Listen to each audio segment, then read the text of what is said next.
এটাই হলো আমাদের প্রবাসী ছেলেদের জিন্দেগি ভাই। উপরের ভিডিওটা দেখে কমেন্ট বক্সে মতামত জানাবেন।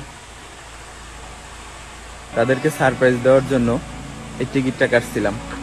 তো এই টিকিটটা আমি আগে ছিঁড়ি, তারপরে বিস্তারিত ঘটনাটা আপনাদের মাঝে শেয়ার করব। এটা এইভাবে রাইখা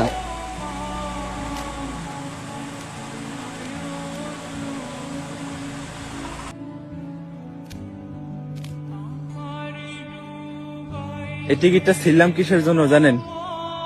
55 ডিগ্রি তাপমাত্রা সহ্য না করতে পারিয়া আমার মা রে বলছিলাম, মা আমার তো এখানে অনেক কষ্ট হয়, তো আমি এইখানে থাকবো না, দেশে চলে যাব।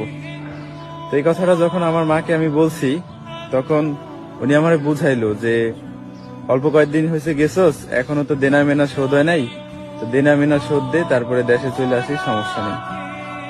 তো এরকম প্রায় অনেক দিন বলছি যে আমার এখানে অনেক রোদ, রোদের জন্য নাক দিয়ে রক্ত বাড়ায়, অনেক কষ্ট হয়।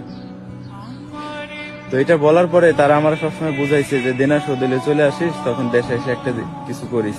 তো তাদের কথা শুনে আমি 2 বছর এখানে কাটাইছি। তো কাজ করতে করতে এমন হয়েছে যে নাক দিয়ে পর্যন্ত রক্ত বেরোইছে, নাকের মধ্যে টিস্যু দিয়ে পর্যন্ত কাজ করছি।